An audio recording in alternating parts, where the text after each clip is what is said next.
Hi guys, I'm Shmee, and today you join me at Rockingham, where I've got the keys to the new Peugeot 308 GTI. Now I know what you're thinking, typically here on the Shmee 150 channel, we'd have videos of the latest supercars or the ultimate in luxury, but more recently I've been filming videos as well with more attainable, real-world fun and exciting cars, little sports cars, hot hatches. We've had things like the Mini JCW, the VW Golf GTI and the Golf R. We've had plenty of videos with my Ford Focus RS, and more recently also with the Abarth 124 Spider. So given I was here and the car's available, let's have a full look at it. I'll show you all the way around, take it for a test drive, and talk all about it before coming back to show you the interior in more detail as well. So let's get started. The latest from Peugeot Sport. They've been around for 3 or 4 decades, started off with the 205 GTI, this is their latest. So the 308 GTI is actually fairly unassuming to start. It doesn't stand out or scream anything shouty, but prepare to be surprised because in here we have a 1.6 litre twin-scroll turbocharged engine making 272 horsepower. We've got a manual gearbox, 6-speed manual. We've also got a Torsen limited slip diff. So it's very much set up to go out and drive. 0 to 62 miles per hour, just over 6 seconds. Top speed, 155 miles per hour. And as we look around it, versus a normal 308, it sits a little bit lower. It's about 11 millimeters lower. It's got those very distinct tailpipes around the back. If we just come in there, surrounding a much more aggressive looking diffuser with the large silver finished exhaust pipes. The distinct GTI lettering and logo worn on the back there. As we come round, it's got the special wheels, diamond cut dual tone finish on them, which is quite nice, special wheels for the GTI. We'll continue to look around. 5-door hatch, very standard, practical, everyday usability.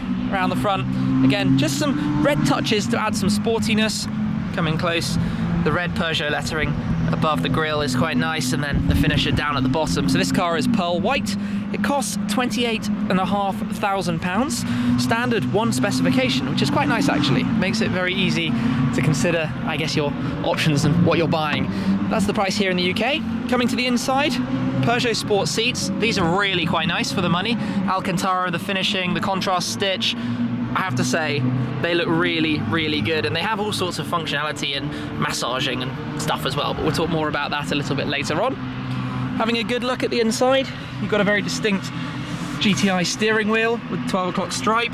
It has features like a little digital display there at the top, and I'll show you through more of these settings. A nice touchscreen in the center, and generally, I have to be honest, it looks very modern in the design. Look at the shapes, you look at the way this is finished with the silver surround, and futuristic. So I'll explore this area a little bit more when we're out driving.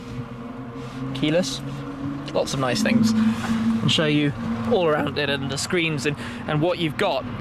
But it looks like something that's a little bit discreet, but you feel like it's going to be quite good fun to drive. So I should jump back in the car, get ready, get set to take it on out, and we'll see what this car is like out on the roads. Let's go explore. It's a decently nippy little thing. It gets moving very, very nicely. Now this engine was developed by Peugeot in partnership with Mini, the 1.6 litre twin-scroll turbo. They share the same unit, although Minis have now gone to BMW engines. But exploring the countryside roads here is exactly where a hot hatch like this is completely at home. It's small, it's easy to position, it's nimble, and this is just the normal mode. You can press and hold the sport button here, which will put it into dynamic, and the rev counter and speedo go red. You've got some information in the center of the screen. I'll show you that a little bit later on. But in these tight, twisty countryside roads, you also get more sound, I notice immediately in dynamic mode.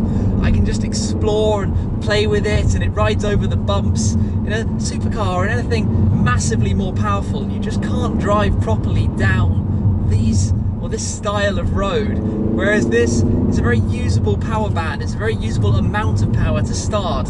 You have hot hatches like the Focus or the RS3 or the A45 that have 100 horsepower or more than this. But when you think about the bang for buck, what you get in this car for under £30,000, this car is under 30k for 272 horsepower. Nice. Of front-wheel drive fun. Now, I love these cars. I think they're massively not given the credit they deserve. For a road like this, you can get down it quicker in this than you could in things significantly class above this. You feel a little bit of the torque steer naturally as you accelerate out of the corners, but it's wonderful to place.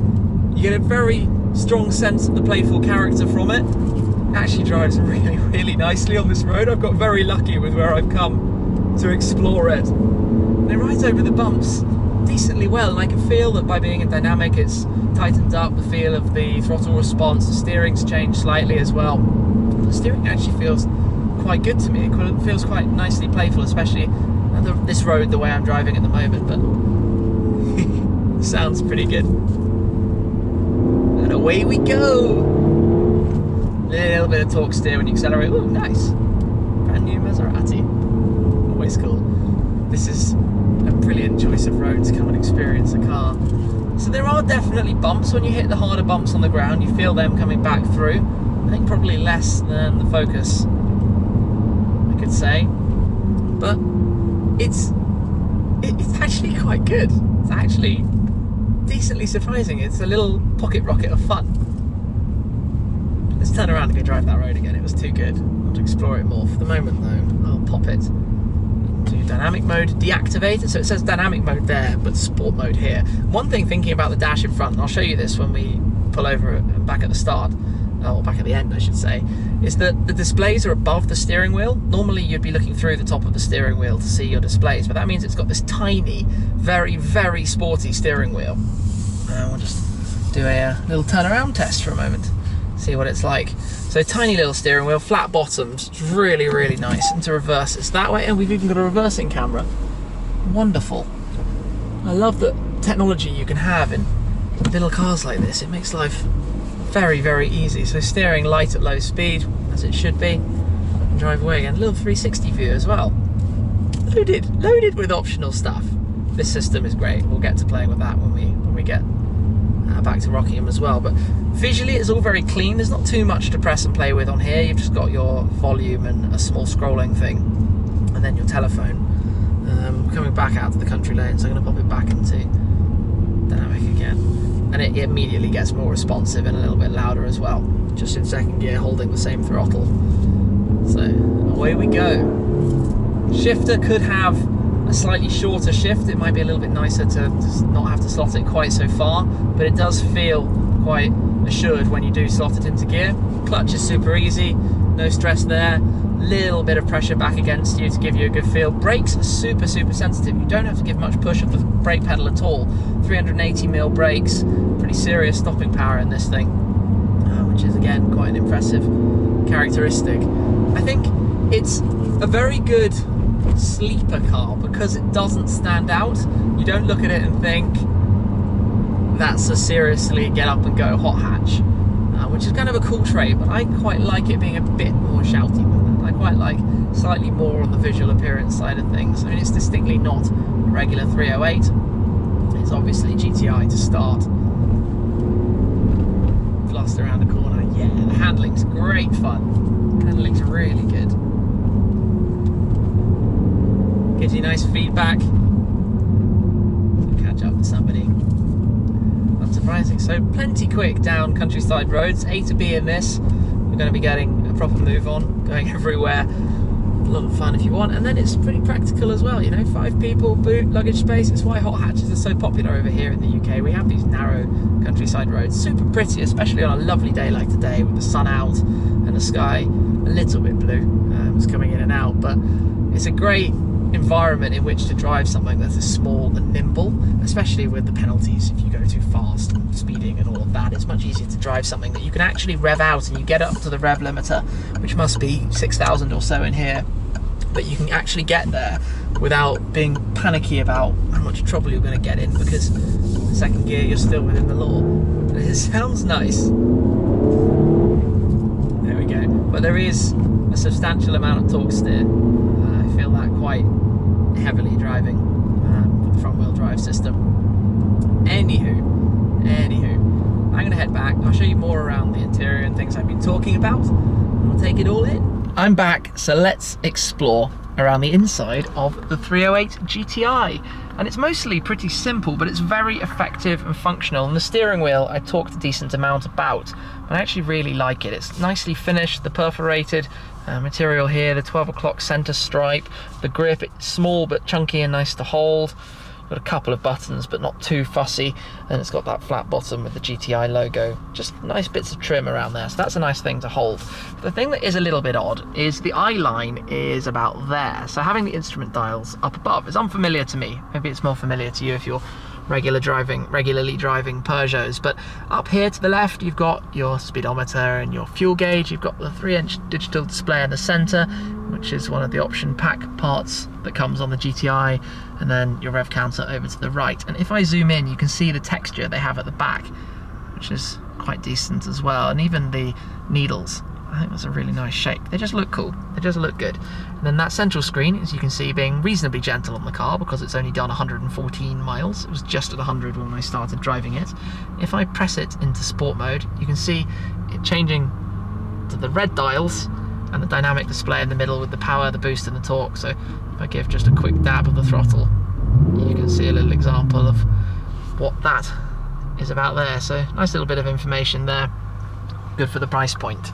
Coming through to the center, this is very, very simple, but again, nice and effective. The design is really clean and smoothly integrated, decent air vents, lots of airflow out of those, and the nice touch panel for the air conditioning and the climate control, dual zone climate control. You can see a variety of different features that you've got in there. You can go through this usual stuff, radio, navigation, map. It's responsive, it's decent. Actually, it's really overall very, very good for these things. So you've got connected apps, and you've got your car information, the various things that you might want to see in here. So you actually got, oh, can't go down. It's quite a lot of information to have a look at, which is all, I'd say, pretty decent. It's nice.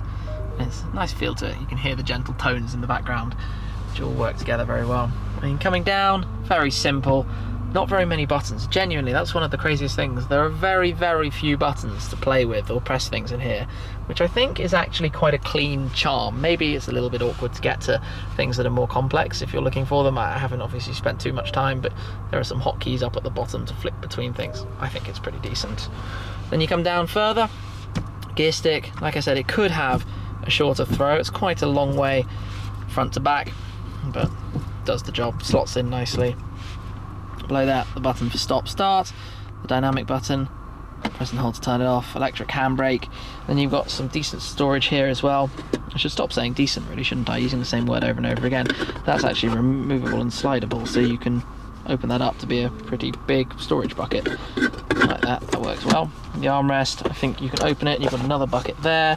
You can slide it forwards, can you? Yep, you can slide it forwards and lift it up, depending how you want it. That's got a whole lot of movement. I'm exploring as I go here. Yep, that works too. The grab handles for the doors, they look nice, and like I mentioned before, the seats are really good. I love the combination of materials and the way it's finished. The red stitch, very supportive. These good shoulder supports too. And then if I just come around and open the door quickly, like I mentioned, you have the various controls for lumbar at the front, and then massaging. So this car has like massaging electric seats, and I can feel that in my back, which is really cool, very unusual, but manual adjustment otherwise. The only other buttons you've got, traction control and your alarm and auto stop start off there, and then your mirrors in your windows on that side, just the stalks for the auto rain sensors and that side of things, and your lights up top. So it's very simple but effective and to the point. It's doing what it needs to do accurately. So let's stop it. I'll just grab the key out of my pocket so you can see the key for the car. This is the Peugeot key. Decent size. Again, pretty decent overall actually. I've been quite surprised by this car. I didn't really know what to expect taking it for a drive. I think it might be the first time I've ever filmed a Peugeot on the Shmee150 YouTube channel. What do you think about it, guys? How do you think it looks? Do you like it? Do you like that it's not overstated? It's tidy and clean without being, I guess, a bit ridiculous, like some things have the habit of being these days. You've got the more aggressive side sills, I notice as well. Otherwise, very distinctly Peugeot, the various generations. Anyway, had a good look at the car. Just come in quickly and see those brakes. Nice big discs inside there. Inside that dual tone diamond finished front fascia of the wheel as well. Yeah, some of this might be even a little too fiddly. This is very confusing. Small holes for air cooling, but mostly just visual. Around here is all visual. But I guess an easy part to make those designs for the GTI on top of the standard car. Anyway guys, I think I'll wrap that up there. Thanks to Peugeot for letting me drive the car today and share it with you. I hope you've enjoyed another look at a car that could be of interest to some of you guys maybe out there. I've quite enjoyed driving it. One or two things I think could be a little bit better, but at the end of the day, the amount of car you get for your money, that's pretty crazy really, isn't it? A lot of fun. Anyway, thank you very much for watching. As always, make sure you're subscribed, stay tuned for plenty more, and I'll catch up with you again very soon. Cheers!